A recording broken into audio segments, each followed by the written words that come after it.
Good evening, everyone. As we are continuing with the class on matrices, in my last class we discussed about types of matrices, like row matrix, which is only one row, column matrix, which is only one column. Then we discussed about the square matrix. Number of rows and columns are equal, we call it a square matrix. Otherwise, in general, matrix is a rectangle. At the same time, we have discussed about the types of square matrices, like diagonal matrix. The entries which lies at the position where number of row and columns are equal, like A11, A22, A33, they are said to form a diagonal of a matrix. In a square matrix, if the entries other than diagonal are zero, then we call it a diagonal matrix, right? When all the entries of diagonal are equal, we call it a scalar matrix. And when each scalar is 1, then it converts into a unit matrix, which is also known as identity matrix. Likewise, we have seen the types of matrices. Further, we will continue. Now, we will discuss about equality or comparable matrices.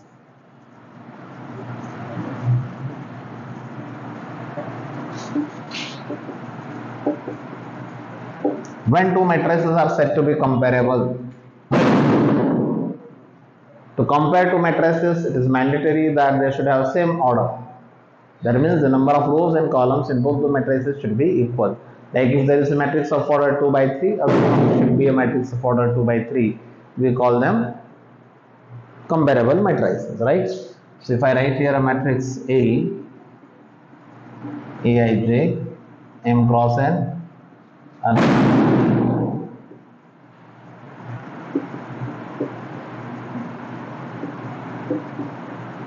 P cross Q, then this both the matrices are said to be comparable. Comparable means whether they are equal or not. To compare them, it is mandatory that they should have same order. That means M must be equal to P and N must be equal to Q. Then only they are said to be comparable. Now, when two matrices are comparable, for example, we are comparing two matrices, right? When we say that they are equal, 2 by 2. So, two matrices are said to be equal if all their corresponding entries are equal. For example, this is a matrix of order, say it's A11, A12, A21, A22, and it's here B11, B12, B21, B22. So this both the matrices are said to be equal only when their all the corresponding entries are equal. That means A11 must be equal to B11, A12 must be equal to B12, A21 must be equal to B21, A22 must be equal to B2. So there can be a very short answer type of questions when two matrices are given already equal.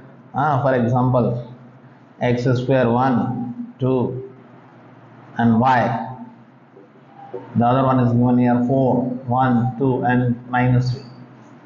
Find the values of x and y. So if they are comparable, they are equal means x square is equal to 4. That means x has two values possible, plus and minus 2. Where y has only one value, minus 3. So these are the possible values of x and y. So this is how we compare two matrices, right?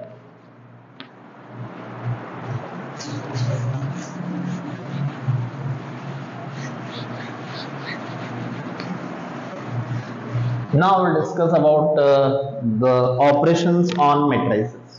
Right, the first operation is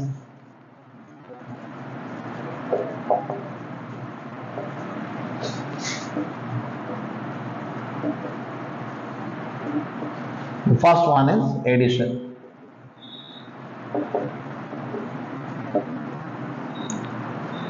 To add two matrices, it is mandatory that the matrices must be comparable. This means they should have same order. Then only we can add them. So to add, it is necessary that they should have same order, means they are comparable. Now, how to add? It's very simple. For example, there is a matrix A, Aij of order M cross N, and B is another matrix of the same order M cross N. Then you can easily add them. The resulting will be a matrix of the same order and all their corresponding entries will be added. Simple. Aij will be added to Bij. It's called addition of two matrices, and you can see that the sum of two matrices is again a matrix of the same order. So we call it closure property. That means the addition is closed under, the matrix is closed under addition. Right. So that means sum of two matrices is again a matrix of the same order. For example, now if you take an example very easily, you can see. For example, A is equal to 2 minus 1, 3, 4. And B is 4 minus 3, 1, 4. Add both. So that means adding their corresponding integers. 2 plus 4, 6. Minus 1 plus 1, 0. 3 minus 3, 0. 4 plus 4, 8. Right? So this is called addition, how to add two matrices. Now what are the properties of addition?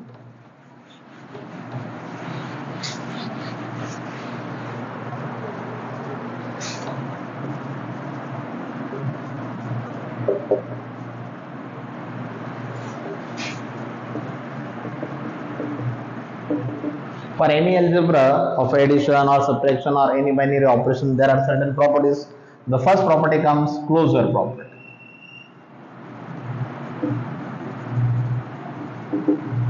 What it says?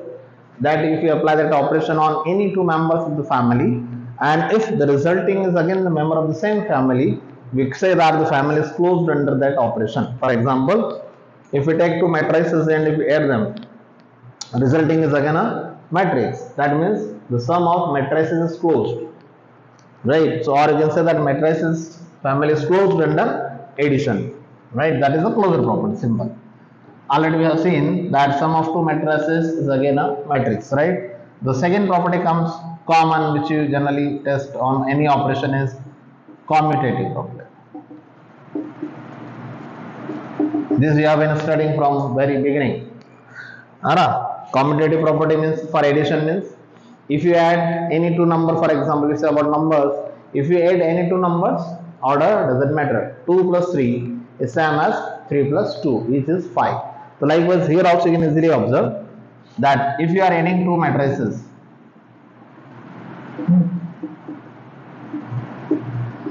of the same order, we know that resulting is again a matrix of the same order. Now as the entries are real number or maybe even complex, we know that real number as well as complex number both satisfies commutative property under addition.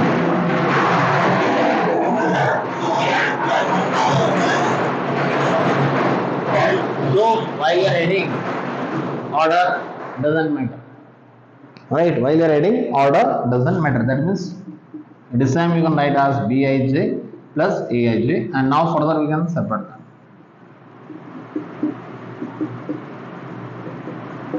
That is means A plus B is same as B plus A. So order doesn't matter. Commutative property is applicable.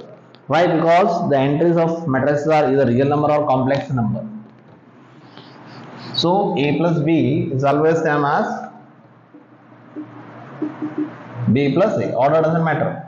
Similarly, associative property is also applicable because of the same reason as the entries are either real numbers or complex number, and you know that both are satisfying associative properties under addition. So that means it is understood that A plus B plus C is same as A plus B plus C.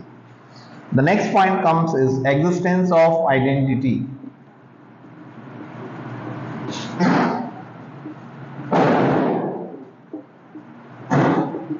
What now? For every operation there is an identity. For example, if you say on the set of numbers, real number if we talk about, which number is identity for addition? 0. Why? Because if you add 0 to any real number, the resulting is again the same number. The same is here also. Right? If A is a matrix, then there exists a null matrix.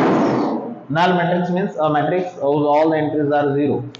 So null matrix work as a identity matrix for addition. A plus O, null matrix is same as O plus A, order doesn't matter. The resulting will be the matrix A itself. So this null matrix is known as identity matrix for addition. This is additive identity. It's called additive identity because behind the inverse there must exist the identity.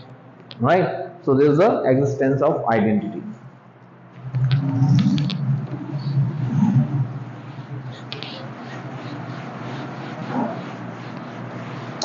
before we understand the existence of inverse, we must know the scalar multiplication. So next comes scalar multiplication, means multiplying a matrix by a scalar, maybe 2, 3, any non-zero constant.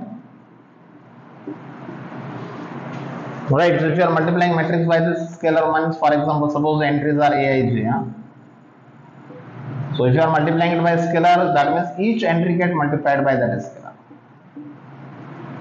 Simple. For example, if you are multiplying a matrix by -3, it's a 2 minus 1. So column matrix. So what is the resulting? It's -3 multiplied by 2, -3 multiplied by -1, and so the resulting matrix comes -6 and 3. So multiplying a matrix by scalar means multiplying each entry of that matrix by that corresponding scalar, and so it is the resulting matrix. Right? Now when you talk about the inverse of a matrix, what can be the inverse of matrix? You know, we are talking about the existence of inverse for addition. So that means that is called additive inverse. For example, the additive inverse of 3 is -3. Why? Because if you add 3 and -3 both, what is the result? 0. 0 is identity.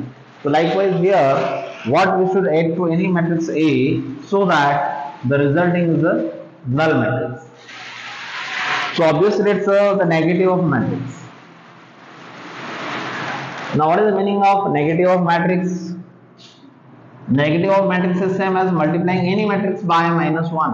That means each entry of that matrix will get multiplied by -1. We get the negative of matrix. So whenever you add a matrix and it's a negative irrespective to the order, what is the resulting? It's a null matrix, which is identity. So both are known as additive inverse of each other. A as well as -A, both are known as inverse of each other, additive inverse of each other. This is the algebra of addition, right? Sum of two matrices is always a matrix, right? Next property is commutative. If you add two matrices, order doesn't matter. It also satisfies associative property. Association doesn't matter. Whether you add first B and C then to A to A, or you first add A and B then A to C, same. Existence of identity, we see that the null matrix is the identity for addition. And for additive inverse, the inverse of a matrix is the inverse of a matrix, which is the negative of a matrix. So if you add both, because the resulting is a null matrix. These are the properties of addition, right?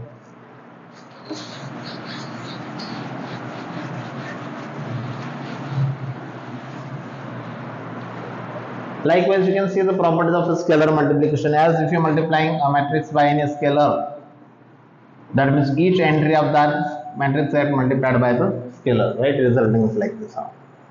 So the matrices and the scalar multiplication properties are very easy for you to understand. No need to verify. This both will get separated, whether it is addition or subtraction. Same is with the multiplication. Same as this, or whether you do this, right?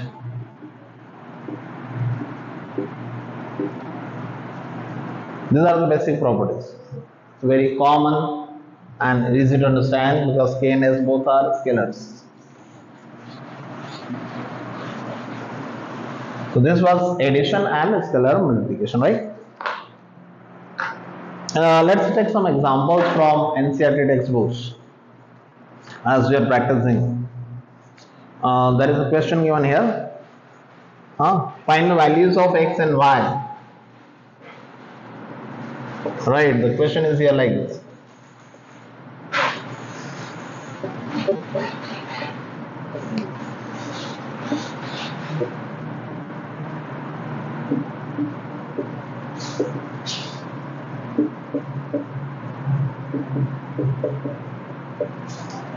This is easy for you. So first you are multiplying this entire matrix with the scalar 2. That means each entry will get multiplied by 2. Then adding to this matrix, right? Resulting is also same matrix. Now adding this 2, that means adding their corresponding entries 2x plus 3, 10 minus 4, 6, 14 plus 1, 15. It's 2y, 2 minus 6 minus 4 is on the right hand side. 7, 6, 15, 14. Now it's simple as comparing the two matrices. When we compare two matrices, if they are equal only when they are all the corresponding entries are equal. That means this 2x plus 3 will be equal to 7 and 2y minus 4 will be equal to 4. So that means 2x equal to 4, x equal to 2.